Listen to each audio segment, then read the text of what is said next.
Samantala, Commission on Elections nagbabalak na humingi ng karagdagang 6 na bilyong pisong pondo mula sa Kongreso para sa Barangay at Sangguniang Kabataan o SK elections sa darating na Oktubre. Sa kabila nito, naghahanda na rin ang mga tauhan ni COMELEC Chairperson Andres Bautista sa posibleng pagpapaliban ng halalan sakaling magkaroon ng Constitutional Convention. May report si Ria Fernandez.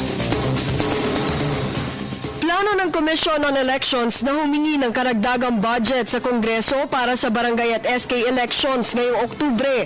Sa ngayon, nakapagsimula na ang COMELEC ng bidding para sa ilang election paraphernalia na nagkakahalaga ng 1 bilyong piso.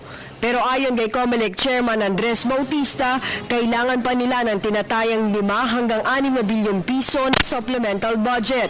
Ani Bautista, kulang ang pondong inilaan ng nakaraang administrasyon para sa kanila ngayong taon. Di ba manual yung eleksyon eh?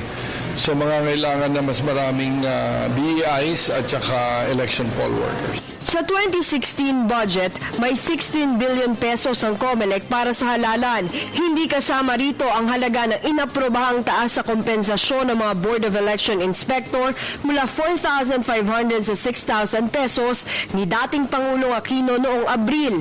Wala pang formal na tugon ng Kongreso hinggil dito. Pero sa ilalim ng Omnibus Election Code, tungkulin din ng mga lokal na pamahalaan na mag-ambag sa pondo ng COMELEC para sa barangay at SK elections. Gaya ng nangyari noong Barangay Elections 2013 na inatasan ng COMELEC ang bawat LGU na maglaan ng 10,000 piso para mabuo ang kinakailangan 3 bilyong pisong budget. Gayunman, pinaghahandaan ni Bautista ang kanyang mga tauhan sa posibleng pagpapaliban sa halalan sakaling maaprobahan ang panukalan ni Senate President Franklin Drilon na Constitutional Convention sa Enero. Mula July 15 hanggang 31 ang voters registration para sa barangay at SK elections na nakatakda sa huling Lunes ng Oktubre. Para sa Telebisyon ng Bayan, Ria Fernandez.